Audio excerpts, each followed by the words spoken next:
Welcome to Present Poetry, a podcast where we sit back, relax, and enjoy some poets of the past and present. I'm your host, Erin Crittenden, and before we get started on this week's episode, I want to remind you that all of the material used in this podcast is either public domain or used with permission from the author or the author's estate.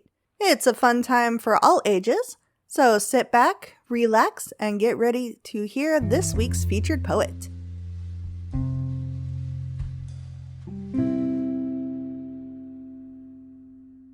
This week's featured poet is Ngwenya. Ngwenya is an author and poet who writes Christian, inspirational, and motivational poems.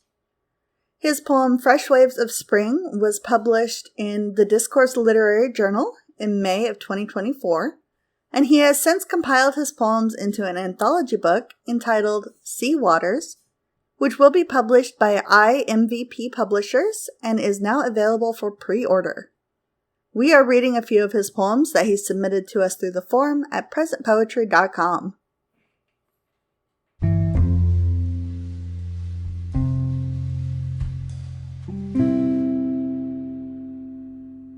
This poem is called The Stretcher.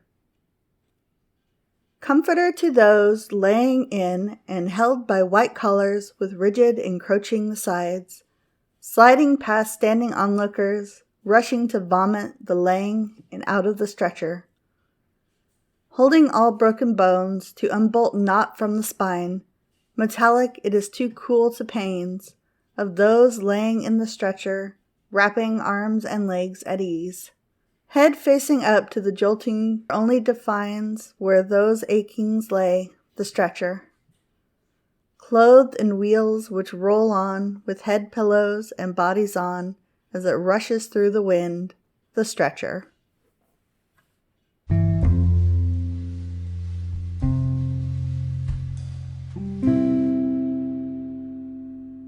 This poem is called The Scaly Riverine.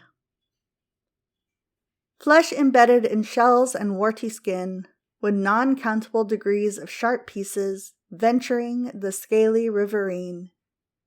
Ripping through the layers of water, rafting an endless convoy of bubbles to reach the underwater covert.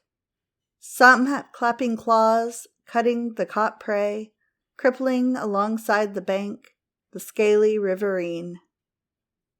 Shielding the softer bodies fragile to survival, an anchor against emergent survival, waxing every second to ward off clinging foreigners, as hard as rusting metal, yet strong like a running boulder, seen in all sorts of shapes, yet paving the way for the scaly riverine.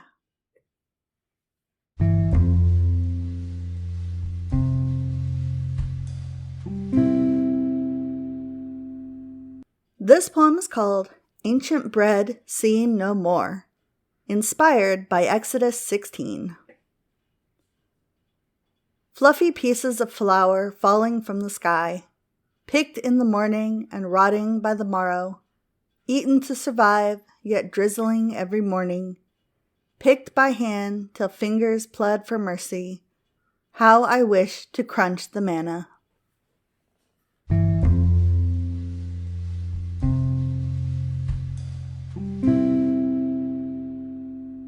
This poem is called The Potter's Hand, inspired by Isaiah 64. Colored with rainbow bits of clay, raining in weight over a rotating wheel that rolls clays into pots and vessels of faith, emulating the perfect gloss of Christ the Potter.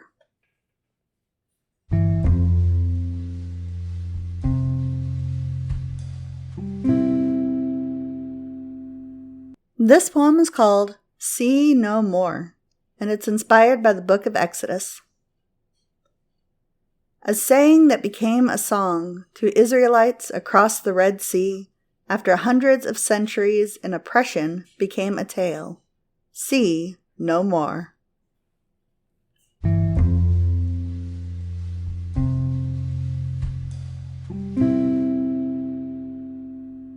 This poem is called Creation, inspired by the book of Genesis. The beginning began where there was no beginning. Darkness doomed the days of still waters, while the virtue of the earth remained a void, harboring space for creation. The universe became a living being brought to life, surrounded by 1,000 galaxies' glittering glamour, planets planting poles of protection, the sun devouring darkness, bringing day and night, separating soft water into sky and salt water into sea. How I love creation. Vegetation verged out of the vacant land. Fruits filled the free space of the horizon. Creatures crawled to cover the land. Fishies filled the flawless dams and lakes. Birds flew to braid their fascinating art of woven nets. Beasts already aiming for the bush. How I love creation. Dust molded to form 1,000,000 ducts and cells, with 1,000,000,000 veins and an engine mind. A sophisticating creature yet crafted from dust. Immortal flesh filled the immortal bones of the dry body. Filled with infinite breaths, it started moving and became a living being brought from dust. Creation. Thank you for listening to this week's episode of the Present Poetry Podcast. If you enjoyed the show, feel free to like us, leave a review, or share us on social media. If you are a poet or you know someone who is, we would love to hear from you. You can reach out to us or submit your work through our website, which is www.present-poetry.com. Again, that is www.present-poetry.com. We can't wait to hear from you.